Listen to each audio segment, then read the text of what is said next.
आउज़ुबिल्लाहिमिनश्शैतानिर्रजीम बिस्मिल्लाहिर्रहमानिर्रहीम। अस्सलाम वालेकुम दोस्तों, मैं हूं मोहसिन रज़ा और आप लोग देख रहे हैं 24/7 टीचर्स ऑनलाइन। दोस्तों, हमारी फाइनेंशियल अकाउंटिंग की क्लास चल रही है और आज उस सीरीज़ का हमारा 10वां लेक्चर है। दोस्तों, आज की क्लास में हम लोग बात करने वाले हैं बुक्स ऑफ अकाउंट्स के हवाले से। हम ये देखेंगे कि हमारी अकाउंटिंग के अंदर हम कौन कौन सी फाइनेंशियल इंफॉर्मेशन को कौन कौन सी बुक्स ऑफ अकाउंट्स के अंदर मेंटेन करते हैं।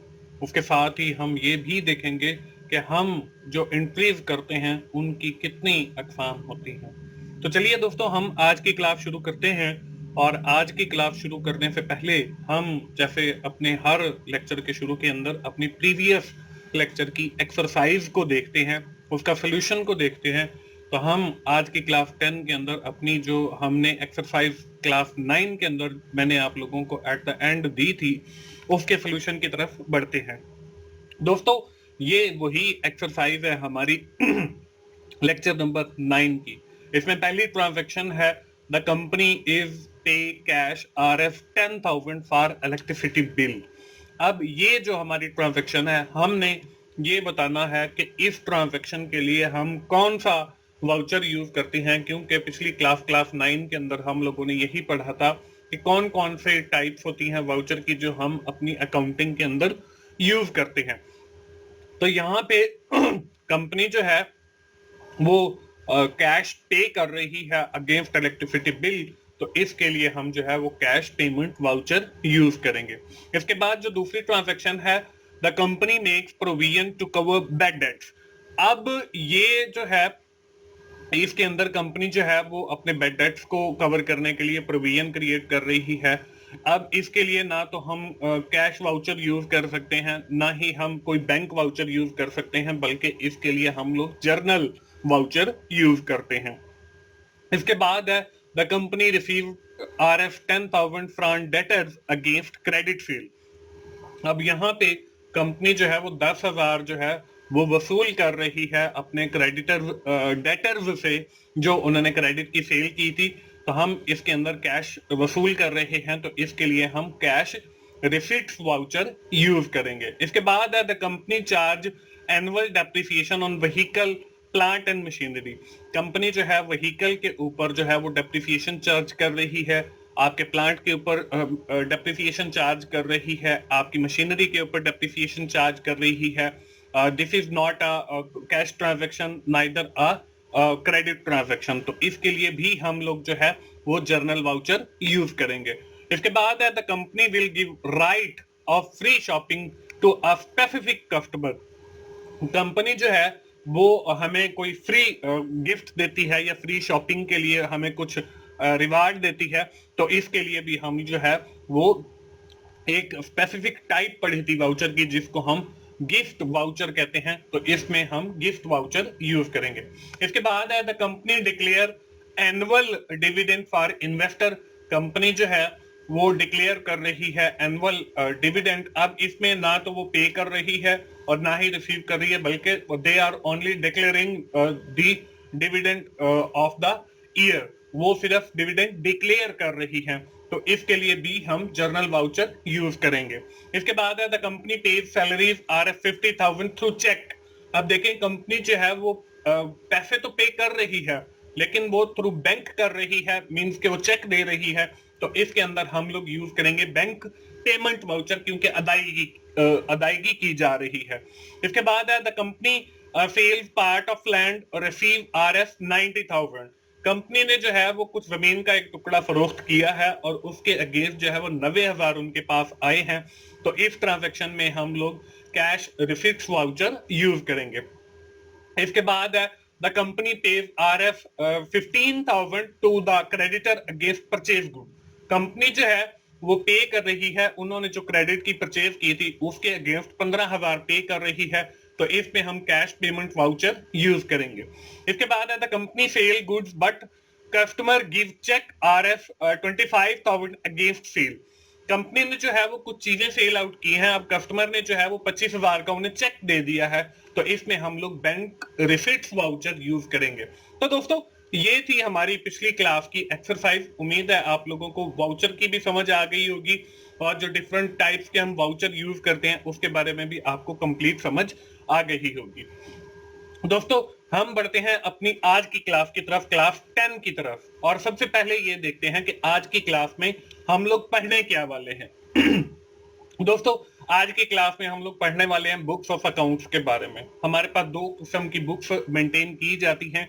एक को हम बुक्स ऑफ ओरिजिनल एंट्री कहते हैं और दूसरी को हम बुक ऑफ सेकेंडरी एंट्री कहते हैं। अभी अगली स्लाइड के ऊपर जो है वो मैं इन दोनों का जो डिफरेंस है कि ओरिजिनल एंट्रीज के अंदर कौन कौन सी बुक्स शामिल हैं और हमारी सेकेंडरी एंट्रीज के अंदर हमारी कौन कौन सी बुक्स शामिल हैं, इसके बारे में मैं विद इन डिटेल आज की क्लास में आप लोगों को समझाऊंगा। इसके बाद हमारा जो अगला टॉपिक होगा आज की क्लास का वो है जनरल एंट्री। हम ये देखेंगे कि हमारे पास जिन ट्रांजैक्शन को हम जर्नलाइज कर रहे हैं या जो हमारे पास जनरल एंट्रीज हैं इनकी जो टाइप्स हैं वो कितनी हैं। इस विद रिस्पेक्ट टू हम ये भी देखेंगे कि हमारे पास एक जो टाइप है वो होती है सिंपल जनरल एंट्री और दूसरी जो टाइप है वो हमारे पास होती है कंपाउंड जनरल एंट्री। हम आज की ही इसी क्लास के अंदर ये भी देखेंगे कि कौन सी हमारी सिंपल एंट्री होती है और कौन सी हमारी कंपाउंड एंट्री होती है और इन दोनों के अंदर फर्क क्या है। तो चलिए दोस्तों हम आज की क्लास शुरू करते हैं और सबसे पहले जो है हम ये देख लेते हैं कि हमारी बुक्स ऑफ अकाउंट्स क्या हैं। दोस्तों हमारे पास दो किस्म की बुक्स ऑफ अकाउंट्स होती हैं, यहाँ पे मैंने लिख भी दिया है। There are two main books of account. The first one is the journal. पहली जो बुक है इसको हम जर्नल भी कहते हैं, इसको हम बुक ऑफ प्राइमरी एंट्री भी कहते हैं और इसी बुक का एक और नाम भी है जिसको हम बुक ऑफ ओरिजिनल एंट्री भी कहते हैं। अब यहाँ पे इसकी थोड़ी सी डेफिनेशन भी लिखी हुई है, वो भी हम पढ़ लेते हैं।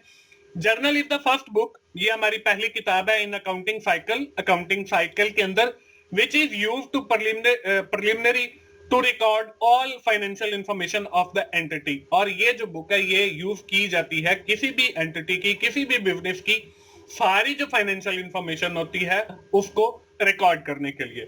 Therefore it is also known as book of primary entry. इसीलिए हम इसको बुक ऑफ प्राइमरी एंट्री भी कहते हैं और बुक ऑफ ओरिजिनल एंट्री, और इसको हम ओरिजिनल एंट्री भी कहते हैं। इसको हम प्राइमरी एंट्री या ओरिजिनल एंट्री क्यों कहते हैं? क्योंकि हमारी जो बेसिक इंफॉर्मेशन है किसी भी एंटिटी के बारे में, किसी भी कारोबार के बारे में, वो हम इसके अंदर रिकॉर्ड करते हैं। In this book we record transaction in chronological date sequence order, कि हम इसके अंदर जितनी भी इंफॉर्मेशन रिकॉर्ड करते हैं वो हम क्रोनोलॉजिकल ऑर्डर के अंदर रिकॉर्ड करते हैं। मींस टू से कि you are recording the information. अगर हमारे पास जनवरी की बात हम करते हैं तो हम पहले 1 जनवरी की रिकॉर्ड करेंगे, फिर 2 जनवरी की रिकॉर्ड करेंगे, फिर 3 जनवरी की रिकॉर्ड करेंगे, फिर हम 4 जनवरी की रिकॉर्ड करेंगे और इसी तरह ऑनवर्ड हम चलते रहेंगे।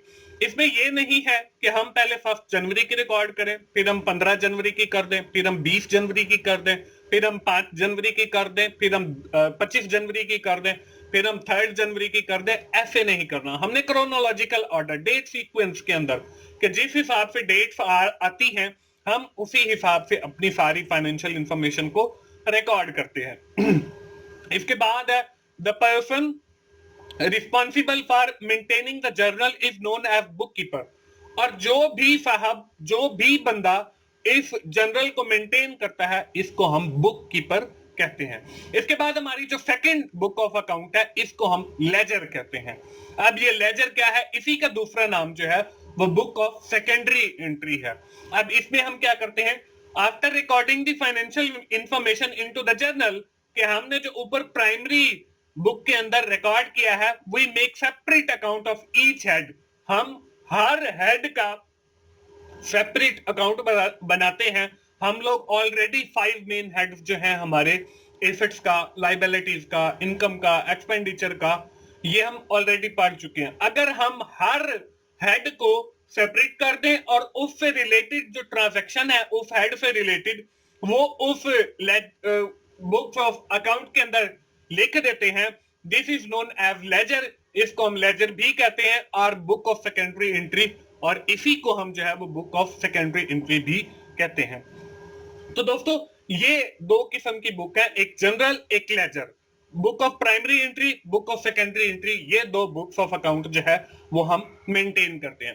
दोस्तों राइट साइड में अब मैं आप लोगों को with the help of diagram आपको समझाऊंगा कि कौन कौन सी बुक्स ऐसी हैं जो हमारी बुक ऑफ प्राइमरी एंट्री के अंदर आती हैं और कौन कौन सी बुक्स ऐसी हैं जो हमारी बुक्स ऑफ सेकेंडरी एंट्री के अंदर आती हैं। तो सबसे पहले देखिए हमने यहाँ पे दिखाया है books of account. Books of account के अंदर हमारे पास पहली जो है वो बुक ऑफ ओरिजिनल एंट्री है और दूसरे नंबर के ऊपर जो है वो हमारे पास बुक ऑफ सेकेंडरी एंट्री है। अब बुक ऑफ ओरिजिनल एंट्री को आगे सब क्लासिफाई किया गया है। इसके अंदर हमारे पास एक तो हम क्रेडिट की ट्रांजैक्शन रिकॉर्ड करते हैं और दूसरी साइड पे हम लोग जो है कैश की ट्रांजैक्शन रिकॉर्ड करते हैं। अब ये जो कैश की ट्रांजैक्शन है और क्रेडिट की ट्रांजैक्शन है, that can be either a sale, that can be the purchase. ये सेल भी हो सकती है और परचेज भी हो सकती है। अब जो क्रेडिट ट्रांजैक्शन है और कैश ट्रांजैक्शन है, इसको मजीद फर्दर भी क्लासिफाई किया गया है। जो क्रेडिट की ट्रांजैक्शन है इसके अंदर हमारे पास देखें सेल का जर्नल आ रहा है कि अगर हम क्रेडिट की सेल करते हैं तो वो हम क्रेडिट के सेल जर्नल के अंदर रिकॉर्ड करेंगे। इसी तरह अगर हम क्रेडिट की परचेज करते हैं तो वो हम परचेज जर्नल के अंदर रिकॉर्ड करेंगे। इसी तरह हमारे पास एक जनरल भी जर्नल है जिसके अंदर हम प्रोविजन और बाकी सारी चीजें रिकॉर्ड करते हैं। अब ये जो हमारे पास सेल जनरल है, परचेज जनरल है, इसके अंदर हमारी रिटर्न भी आती हैं, इसके अंदर हमारे डिस्काउंट की एंट्रीज भी आती हैं और सारी इससे सेल से रिलेटेड एंट्री हो चाहे परचेज से रिलेटेड एंट्री हो वो इन जर्नल के अंदर आ जाती है। इसी तरह जो हमारे पास कैश की ट्रांजैक्शन है इसको अगर हम देखें तो कैश की ट्रांजैक्शन के अंदर हमारे पास सिर्फ कैश बुक आती है कि कितना कैश हमसे गया और कितना कैश हमारे पास आया, ये हम जो है कैश बुक के अंदर एंटर करते हैं। ये तो बात हो गई हमारी बुक ऑफ ओरिजिनल एंट्री और उससे रिलेटेड बुक्स की। अब हमारे पास जो सेकंड कैटेगरी है वो है बुक ऑफ सेकेंडरी एंट्री। अब सेकेंडरी एंट्री को भी हमने मजीद क्लासिफाई किया है। इसमें हमारे पास डिफरेंट हमारे पास सब्सिडरी लेजर्स होते हैं। मैंने आपको पहले भी बताया कि ये जो हम लेजर्स मेंटेन करते हैं with respect to the heads, जो हमने पहले 5 हेड पढ़े हैं, एसेट्स का हो गया, लाइबिलिटीज का हो गया, उस हिसाब से हम सेपरेट लेजर बनाते हैं। अब यहाँ पे भी मैंने कुछ यानी कि दिखाए हैं लेजर। इसमें हमारे पास सेल्स लेजर है जो कि हम डेबिटर्स के लिए बनाते हैं, जो हम क्रेडिट की सेल करते हैं। इसी तरह हमारे पास परचेज लेजर है और आखिर के अंदर हमारे पास अदर लेजर्स भी आ जाते हैं। एक्सपेंसेस के लिए इलेक्ट्रिसिटी एक्सपेंसेस के लिए लेजर है, बैंक चार्जेस के लिए अलग से लेजर है। तो ये हमारे पास 2 किस्म की बुक्स ऑफ अकाउंट मेंटेन होती हैं। दोस्तों उम्मीद है आप लोगों को इन दोनों बुक्स ऑफ अकाउंट का पता चल गया होगा। इसके बाद हमारी जर्नल के अंदर जो एंट्रीज होती हैं ये भी हमारे पास 2 किस्म की होती हैं। अगली स्लाइड के ऊपर दोस्तों आप लोगों को एक साइकिल नजर आ रहा है।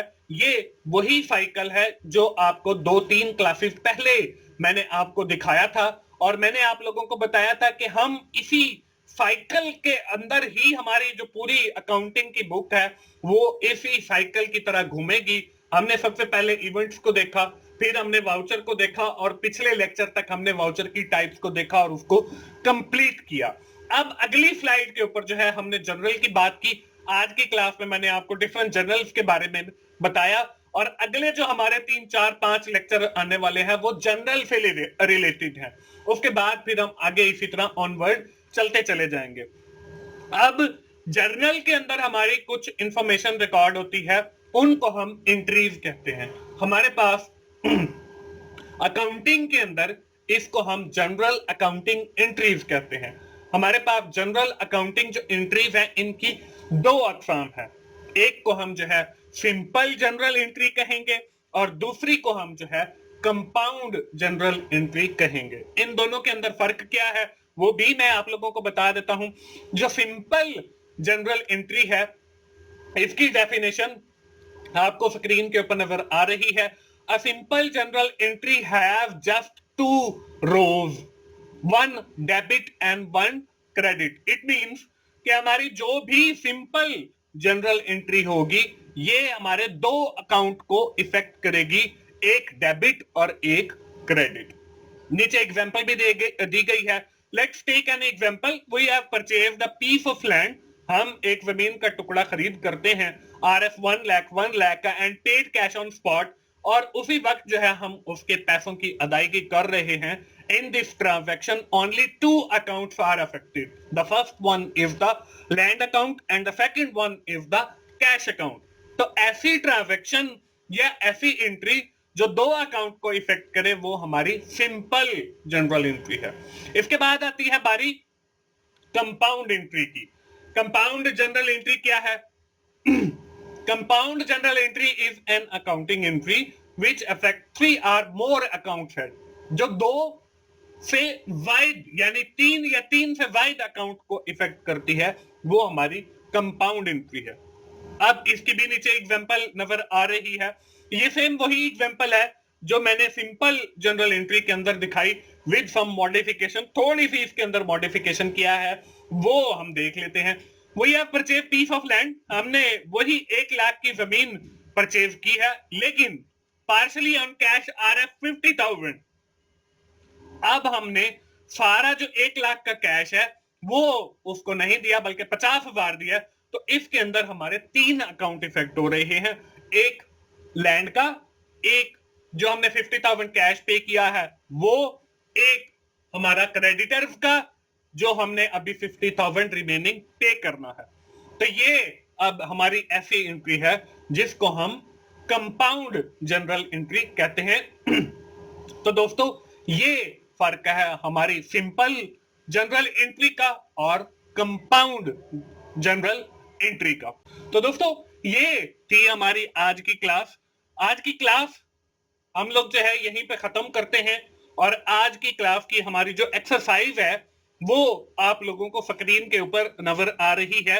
इसमें हमें एक कंपनी की जो है मंथ मार्च की कुछ ट्रांजैक्शन या एंट्रीज दी गई हैं और इसमें हमने करना क्या है, इसमें हमने करना ये है, इसमें हमने बताना ये है कि इसमें से कौन सी एंट्रीज ऐसी हैं जो सिंपल एंट्रीज हैं और कौन सी एंट्रीज ऐसी हैं जो हमारी कंपाउंड एंट्रीज हैं. सिर्फ हमने इस स्टेज के ऊपर उन एंट्रीज को, सिंपल एंट्रीज को अलग करना है और कंपाउंड एंट्रीज को अलग करना है. दोस्तों आज की क्लास खत्म करने से पहले हम क्विकली एक बार समराइज कर लेते हैं कि आज की क्लास में हमने क्या पढ़ा है. आज की क्लास के अंदर हम लोगों ने बात की बुक्स ऑफ अकाउंट्स की, हमने बुक ऑफ ओरिजिनल एंट्री को देखा, हमने बुक्स ऑफ सेकेंडरी एंट्री को देखा, उसके साथ ही हमने जनरल एंट्रीज को देखा और उसकी जो दो अकसाम सिंपल जनरल एंट्री और कंपाउंड एंट्री को देखा. दोस्तों आज की क्लास में यही खत्म करता हूं और आप लोगों से यही गुजारिश है कि अगर आपको मेरी वीडियो अच्छी लगी हो तो आप उसे लाइक कीजिए, अपने दोस्तों के साथ शेयर करें और कमेंट करके फीडबैक जरूर दिया करें और मेरा चैनल 24/7 टीचर्स ऑनलाइन सब्सक्राइब करें ताकि मेरी हर आने वाली वीडियो आप लोगों तक पहुंच सके और आप उससे सीख सकें. दोस्तों मिलते हैं अगली अकाउंटिंग की क्लास में. उस वक्त तक के लिए अल्लाह हाफिज.